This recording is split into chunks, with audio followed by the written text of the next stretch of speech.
ابو سعید خدری رضی اللہ عنہ بیان کرتے ہیں کہ رسول اللہ صلی اللہ علیہ وسلم عید الاضحیٰ یا عید الفطر کے موقع پر عیدگاہ کی طرف تشریف لائے تو آپ خواتین کے پاس سے گزرے تو فرمایا، خواتین کی جماعت صدقہ کرو، کیونکہ میں نے جہنم میں تمہاری اکثریت دیکھی ہے۔ انہوں نے عرض کیا، اللہ کے رسول، کس وجہ سے؟ آپ صلی اللہ علیہ وسلم نے فرمایا، تم لعن طعن زیادہ کرتی ہو اور خاوند کی ناشکری کرتی ہو۔ میں نے تم سے زیادہ کسی کو دین اور عقل میں نقص رکھنے کے باوجود پختہ رائے مرد کی عقل کو لے جانے والا نہیں پایا۔ انہوں نے عرض کیا، اللہ کے رسول، ہمارے دین اور ہماری عقل کا کیا نقصان ہے؟ آپ صلی اللہ علیہ وسلم نے فرمایا، کیا عورت کی گواہی مرد کی گواہی سے نصف نہیں ہے؟ انہوں نے عرض کیا، جی ہاں، کیوں نہیں؟ آپ صلی اللہ علیہ وسلم نے فرمایا، یہ اس کی عقل کا نقص ہے۔ آپ صلی اللہ علیہ وسلم نے فرمایا، کیا جب اسے حیض آتا ہے تو اس وقت وہ نماز اور روزے ترک نہیں کرتی؟ انہوں نے عرض کیا، کیوں نہیں، ایسے ہی ہے۔ آپ صلی اللہ علیہ وسلم نے فرمایا، یہ اس کے دین کے نقص میں سے ہے۔ حضرت ابو ہریرہ رضی اللہ عنہ فرماتے ہیں کہ رسول اللہ صلی اللہ علیہ وسلم نے فرمایا، اللہ تعالیٰ فرماتا ہے کہ ابن آدم میری تکذیب کی، حالانکہ یہ اس کے لیے مناسب نہیں، اور اس نے مجھے برا بھلا کہا، حالانکہ یہ اس کے لائق نہیں تھا۔ رہا اس کا مجھے جھٹلانا، تو وہ اس کا یہ کہنا کہ وہ مجھے دوبارہ پیدا نہیں کرے گا جیسے اس نے شروع میں مجھے پیدا کیا تھا، حالانکہ پہلی بار پیدا کرنا میرے لیے دوبارہ پیدا کرنے سے زیادہ آسان نہیں ہے۔ رہا اس کا مجھے برا بھلا کہنا، تو وہ اس کا یہ کہنا کہ اللہ تعالیٰ کی اولاد ہے، حالانکہ میں یکتا اور بے نیاز ہوں، جس کی اولاد ہے نہ والدین اور نہ کوئی میرا ہمسر ہے۔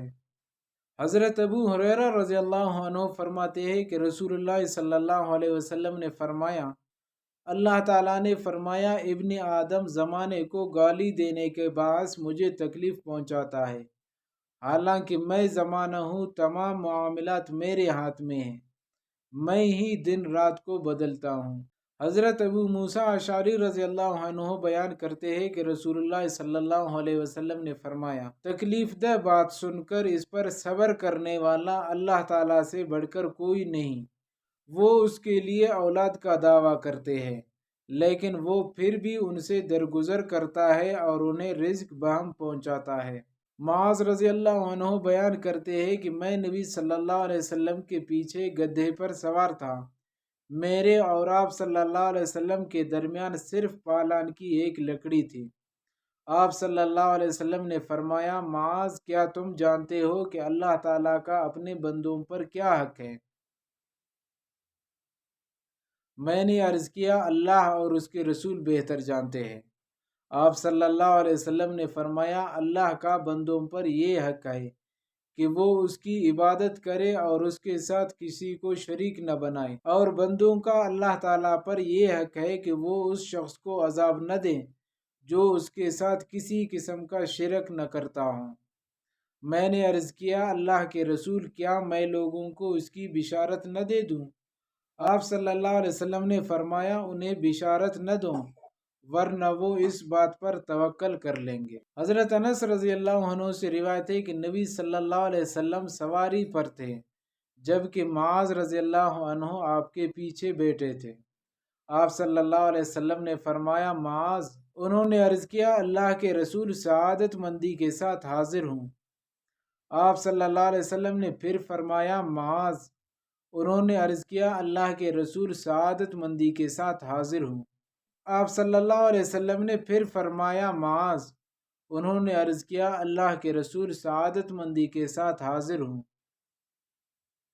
3 مرتبہ ایسے ہوا، پھر آپ صلی اللہ علیہ وسلم نے فرمایا، جو شخص صدق کے دل سے یہ گواہی دیتا ہو کہ اللہ تعالیٰ کے سوا کوئی معبود نہیں، اور یہ کہ محمد صلی اللہ علیہ وسلم اللہ کے رسول ہے، تو اللہ تعالیٰ اس پر جہنم کی آگ حرام کر دیتا ہے۔